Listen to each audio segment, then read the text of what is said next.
జిల్లా కార్యకర్తల కృషితోనే Mahanadu grand success అయిందన్నారు Ramprasad Reddy. Rayalaseema Kadapa జిల్లా అభివృద్ధికి సీఎం భరోసా ఇచ్చారన్నారు.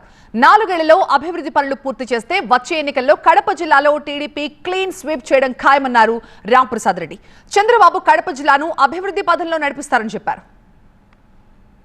కడప అంటే ఒక భరోసాను చూపించాం కాబట్టి నిన్న వేదికపై నుంచి చంద్రబాబు నాయుడు గారు రాయలసీమ అలాగే ముఖ్యంగా కడప జిల్లాకు సంబంధించిన ఏ కార్యక్రమాలు ఈ 4 సంవత్సరాల్లో చేస్తామని చెప్పారో అవి తప్పకుండా ఒక భరోసాగా రేపు 4 సంవత్సరాల్లోనే ఈ కార్యక్రమాలన్నీ పూర్తి చేస్తే వచ్చే ఎన్నికల్లో కూడా ఇప్పుడు 7 వచ్చాయి, రేపు 10కి 10 వచ్చేదానికి ఒక ఆస్కారం ఉంటుంది.